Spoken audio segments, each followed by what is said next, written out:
What's up, guys? How are you? Happy Monday. Welcome into another episode of the Daily Juice Podcast. I'm your host, Matt Perrault. Every single morning, we are here. The video of this podcast can be found on the BettingPros YouTube channel. The audio for this podcast can be found wherever you get your audio podcasts. And you guys can follow me on social media at Sports Talk Matt. We are being brought to you by OmahaSteaks.com. Each and every morning, you guys hear about me talk about OmahaSteaks.com, our title sponsor. Juice is the code word in the search bar to activate a $30 savings already with their semi-annual sale going on.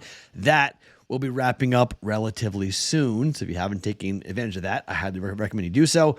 Half off site-wide. Juice gets you $30 off your order. Minimum purchase may be required. 100% satisfaction guarantee at omahasteaks.com. Okay. 3-2 last night on the one-unit plays. Both teasers hits and hockey comes in. The Dolphins and the Patriots fail to cover. Dolphins lose the game as dogs. Patriots lose the game as favorites. If one of those two teams would have covered for us, would have been a really good day. 3-1 on the player props, so basically up about a half a unit there on that. And then we won 0.9, so overall up about 1.4 units on the day, somewhere in that range.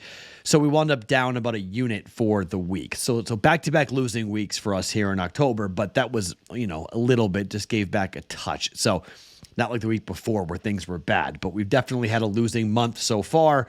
Or I guess October. I guess this is November, so it's a new month. But I haven't done the accounting yet in October as to what we've done yet.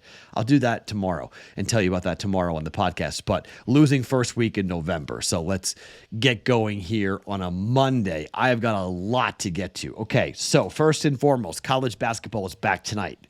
Huge games. Well, let me say this: huge number of games, not huge games. The slate's pretty blah. There is one game. I've got one bet on it here in Las Vegas. There's two games here in Las Vegas with teams versus power conferences. There's only two. Everything else is layup city. So I got a future bet, one more college basketball future to give you that I want to jump into. I've got a college basketball bet. I have an NFL football bet, and I have an NBA bet, and I have an NHL bet. I got 5 plays for us here tonight on a Monday. I'm feeling a little frisky, feeling a little good. After a decent weekend, we went 1-1, 2-2, and then 3-2. And really, if you add the whole thing up, we wound up going 6-3 on Sunday. So not bad over the last 3 days, but I like a lot of these bets today. So I'm going to get a little more active than normal on a Monday just because. All right, let me start with the future bet, and then we'll go through the college basketball that's going to tip off at about 1:30 Pacific, 4:30 Eastern time. Some of you guys got frustrated when I gave you the Creighton future. Let me tell you this. When I tell you why I'm betting a future, don't get angry if I'm explaining myself as to why I'm betting it, okay? Like, you can always skip ahead. There's a 30-second jump button on all these apps. You can go ahead and jump ahead if you don't care why I'm betting it, but I like to explain myself. So for those of you who are whining about, that was way too much Creighton basketball talk, buckle up. Here comes Marquette talk. Marquette 20-1 to win the national championship. Why? Look, Shaka Smart last year was the coach of the year in college basketball. Shaka Smart does not have a national championship on his resume, but this Marquette team very well might get it done for him. They are deep, they are talented, and they are frustrated after losing to Michigan State last year in the NCAA tournament. And I think they're going to be a really big problem, not just in the Big East. They're going to be a big problem across college basketball. I mean, they've got one of the best players in the Big East and one of the best players in college basketball. They got one of the best bigs in college basketball, and they've got a team that plays just solid defense. Shaka Smart's got these guys buying in. They've done a good job in the transfer portal. Marquette's going to be a problem. They're going to be a real issue. They very well can win the Big East. Marquette, UConn, and Creighton both are going to be all three really high seeds. The winner of the Big East this year has a really good chance of being a number 1 seed in the NCAA tournament. I cannot wait to watch this. So why am I betting this now? Here's the thing. At 20-1, Marquette's schedule, let's just kind of go through this a little bit quickly because it's interesting. They play Northern Illinois tomorrow night when they start. Then they play Rider. Their third game of the year is against Illinois on the road in Champaign as part of the Gavitt tip-off games. That's a big game, okay? That's going to get, if they go in there and they blow the doors off Illinois, people are going to go, what is going on with Marquette? Then they play UCLA in Hawaii. Then they'll play Kansas potentially, and then we'll see what they have because they're playing in the Maui Invitational.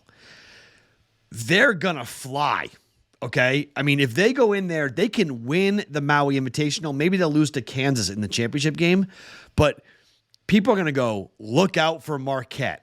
So I think these odds are going to drop dramatically here for Marquette, just given what they're going to have from a schedule perspective. They come home, they play Southern, then they play Wisconsin, they play Texas at home, they play Notre Dame, they play St. Thomas, and then they get into their Big East schedule where they start with a road game against Providence in December. But if Marquette runs the table, I doubt they're going to be undefeated in the non-conference.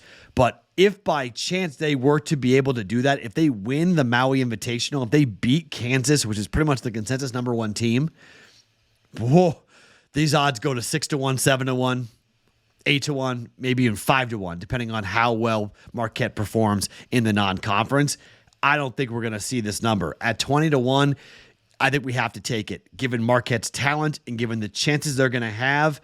They're playing in the Big East, Big 12 battle where they play Texas. They play the Maui Invitational where they'll play Kansas and UCLA, and they play Illinois in the Gavitt tip-off games. This is a loaded schedule, and they're a loaded team. I'm taking Marquette at 20-1 for one unit to win the national championship to go alongside with the Creighton Blue Jays. One more quick thing. You guys are asking me how many units you need to set aside for this venture. I can't answer that. That's only up to you guys as to how you want to do it. If you're concerned about laying down too much money, and if you're concerned about having too much money tied up, this might not be for you, okay? And I'm not saying that I'm rolling here and I'm betting all this money, but I am betting more than one unit down on these. I'm just taking it officially. I'm going with one unit. And the reason why is because, well, I don't want to overcommit you guys to these futures. This might be the first time for some of you guys who are going to do this. You're already asking questions that make me want to put my head through a plate glass window, okay? When are you going to bet this? How much should I bet? How do I hedge? Look, don't do it, okay? If you're concerned about this, don't do it. I don't tell you what to bet. You can do whatever you want. I'm building a portfolio, okay? What that means is I'm going to have multiple tickets. I could have 2, 3, 4 bets on Marquette before we're done, okay? I could have 2, 3, 4 bets on Creighton before we're done. I may bet and take Kansas at some point. If KU goes through a 2-game losing streak and their numbers go to like 10-1 to win it all, I very well might come in and jump on Kansas and grab their price. All right. So I'm just trying to build a portfolio. So at the end of the season, we come out with a nice profit. Okay. We're talking 10 to 15 units is what I'm trying to wind up winning here for us at the end of the college basketball season with this. Can that be done? Yes. Will it be done? Maybe not. All these bets might wind up with a 2-unit win. And you might be like, that was the biggest waste of my time ever. Yes, that is possible, okay? That's what's playing in the futures market. Up and down, okay? So it's a little bit like the stock market in terms of when you're buying teams. The 2 teams I'm buying Creighton and Marquette. I'll look at UConn. I'll look at Kansas. I'll look at Duke. Okay. Those are the other 3 teams I am watching as to when I'm going to buy in on them. There are other teams I'm going to look to buy in as well, but I want the best odds. I want the longest of odds possible for us to jump on in. Okay. First bet of the podcast, Marquette, 20-1 to win the national championship for one unit. Bet number 2. It's going down at T-Mobile Arena here in Las Vegas. The Oregon Ducks are taking on the Georgia Bulldogs. Dana Altman, not the first, but one of the coaches I have spent the most time in my life talking to. I'm a very big fan of Coach Altman. I've been a supporter of his for a very long time. I was the Creighton basketball pre- and post-game show host for you guys who may not know. I also ran a Creighton rival site where I was heavily involved with Creighton basketball recruiting with both Dana Altman and Coach Greg McDermott. It's why I stay close to the Creighton Blue Jays right now. Dana Altman's at Oregon. I've stayed in contact, and I talk whenever I see Coach. It's always nice to catch up with Coach. He is a very, very good basketball coach. Oregon has had a very unique run over the last couple of years. Things have not gone well. Oregon needs to make the NCAA tournament this year. Duck fans are getting a little bit frustrated.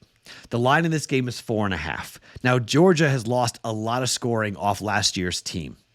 This is the first game for both these teams, and that can be difficult, but Oregon has played in T-Mobile, and this is where they play the Pac-12 championship. These players know how to play at T-Mobile Arena. They are comfortable. They are familiar. Georgia does not. Georgia is also coming from the East Coast. Oregon is not. Oregon will have fans in the building. Georgia really will not. Okay? These things all factor in to Oregon being favored. Oregon very well may be one of the best teams in the Pac-12 again, given the changes. Justin Hill is back, who should take a big step forward. I mean, I don't know. I think that's Georgia. Justin Hill for Georgia, sorry.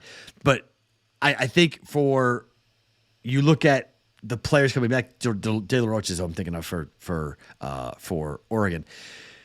I think we have an opportunity here to look at Dana Ullman and trust Dana Ullman coaches, the way he coaches early, the way he coaches in tournaments, the way he coaches in the non-conference, and lay the 4.5 points. Oregon minus 4.5 for 1.1 units. I'm jumping on Oregon here at minus 4.5. Early game, by the way. That's a 1:30 game. So mark the time, 4:30 Eastern time, 1:30 Pacific time for that start time for Oregon against Georgia at T-Mobile Arena here in Las Vegas. Okay, to the NFL. Chargers on the road at the New York Jets. I know a lot of people who like the Jets. I cannot back the Jets, but I can tease this game and give them 9.5 points. FanDuel has this. Other books have this. Shop around. Get 3.5.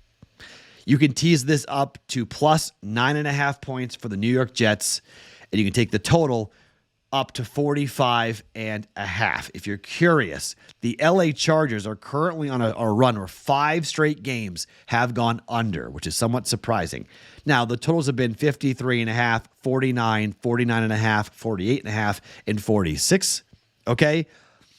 Last 2 games for the Jets have gone under, 34.5 and 43.5. Both those games were wins for the Jets, beating the Eagles and beating the Giants. I think the Jets are going to be in this game. It's going to be a low-scoring game. I don't think Zach Wilson is going to throw a lot. I don't think they'll score a lot, but that Chargers defense is not great, like we know. At 45.5, this would be the highest total of the year for the Jets. They've never had a total this high. And, well, it would have every game so far this year has gone under 45.5 points for the New York Jets. 23-20, their loss to the Chiefs at home. That would be the only other game. That's the highest scoring game so far for the Jets at 43. I'm going to same game tease this. I'm taking the Jets up to plus 9.5, the total to 45.5, and I'm going under. The primetime under train is still very much alive, by the way. So we'll jump in on that. Jets plus 9.5. Total 45.5, and we're taking the under at minus 120 for 1.2 units. Now, to the NBA. The Denver Nuggets are taking on the New Orleans Pelicans. New Orleans is 2-0 ATS on the road.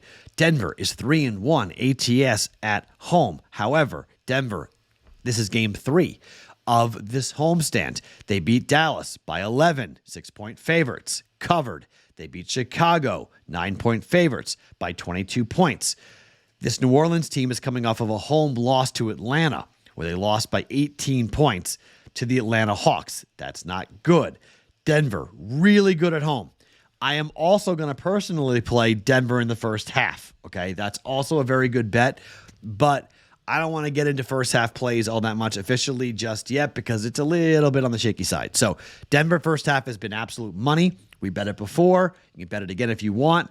I like Denver in the first half. You can play that. But I'm going to play the game at 5.5 for Denver because I think, and if you look, this number might move. It might be 6 by the time you guys get to it. And you may say, Matt, I prefer to play the first half than to play the game. I don't mind that.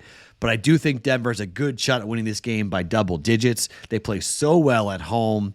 They've covered the last 2 games at home during this homestand. I think they make it 3. I like the first half number, but I'm going to take the game officially minus 5.5 for 1.1 units for the Denver Nuggets at home against the New Orleans Pelicans. And finally, the Boston Bruins are on the road up against the Dallas Stars. This is a rarity, guys. I don't know when the next time is going to be where the Boston Bruins are going to be catching plus money on the money line. They are plus 115, plus 110 dogs to the Stars. I know the Stars are really good at home. Jake Ottinger's in net.